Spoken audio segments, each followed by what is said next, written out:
पहला सवाल, what is the value of this. देखो देखो देखो देखो क्या वैल्यू है इसकी, इसकी वैल्यू है जी 2। देखते नहीं पता चला कि ये यहां पे कोई कैलकुलेशन नहीं करनी, ये अलजेब्रा का फॉर्मूला है, a plus b square plus a minus b square बराबर क्या होता है, बराबर राइट साइड में होता है twice of a square plus b square, है ना। ये फॉर्मूला, इसी a square plus b square को यहां से उठा के प्यारे दोस्तों यहां ले आए तो ये बन जाएगा कि नहीं बन जाएगा। सवाल में यही तो दिया है प्यारे भाई, ध्यान से देखो, बस a की जगह लिख दिया 443 और b की जगह लिख दिया 547, है ना बच्चों। तो क्या है direct value 2, sign A plus cos A बराबर 5/4। तो क्या है साइन 2 है, बहुत ज्यादा है, सीजल 2025 प्री में वाला सवाल। साइन 2 कैसे आएगा, हमेशा दोनों तरफ से स्क्वायर करके। भाई sign A plus cos A का स्क्वायर क्या होता है, sine square A plus cos square A 1 plus 2 sign A cos A, 2 sign A cos A क्या कहलाता है साइन, 5/4 का स्क्वायर 25/16। तो साइन 2 आएगा 25/16 में से 1 घटाएंगे यानी कि 9/16 आ गया प्यारे बच्चे। The radius of circum circle of a right angle triangle is 10 centimetre, altitude drawn to hypotenuse is 8। कर्ण पे हाइट 8 है, तो आपसे पूछा है ट्राइंगल का एरिया क्या है, राइट एंगल ट्राइंगल का एरिया, राइट एंगल ट्राइंगल की सर्कम रेडियस 10 है।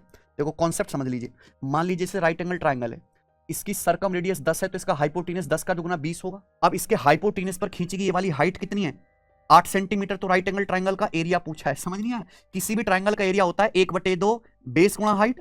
अगर समकोण त्रिभुज की इस भुजा को बेस माने हाइपोटेनस को, तो सामने वाले वर्टेक्स से हाइट नहीं होगी ये, तो एरिया क्या आ गया 1/2 20 गुणा 8 यानी कि कितना प्यारे बच्चों 80 सेंटीमीटर स्क्वायर। बस ये ध्यान रखना था कि हाइपोटेनस सर्कम रेडियस का दुगना होता है राइट एंगल ट्राइंगल में। What is the value of this, ये बताइए। साइन की पावर 4 थीटा प्लस एक कॉस की पावर 4 होगा प्यारे बच्चों ना, साइन की पावर 4 थीटा प्लस कॉस की पावर 4 थीटा ही बराबर होता है 1 - 2 sine square theta cos square theta के। फॉर्मूला है साइन की पावर 4 थीटा प्लस कॉस की पावर 4 थीटा बराबर 1 - 2 sine square theta cos square theta, same है, कट गया।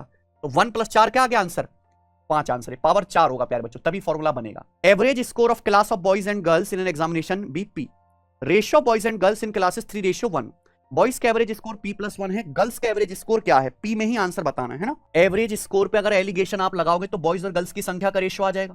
भाई एक क्लास में बॉयज और गर्ल्स की संख्या का रेशियो दिया हुआ, कितना रेशियो है सचिन 3 रेशियो। सवाल में ये दिया पहली लाइन देखो, एक एग्जाम में एक क्लास का एवरेज स्कोर P यानी कि बॉयज प्लस गर्ल्स का मिलाकर एवरेज स्कोर P है।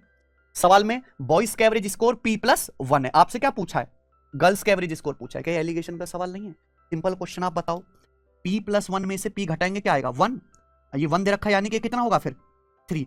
अब आप बताओ ये P से ज्यादा है P+1 मीन वैल्यू से ज्यादा है, तो यहाँ मीन वैल्यू P से छोटा होगा, कितना कम होगा 3, यानी कि गर्ल्स का एवरेज स्कोर आ गया P से 3 कम P-3। A can do 50% more work than B in the same time. B alone can do a piece of work in 30 hours. B started working and had already worked for 12 hours when A joins him.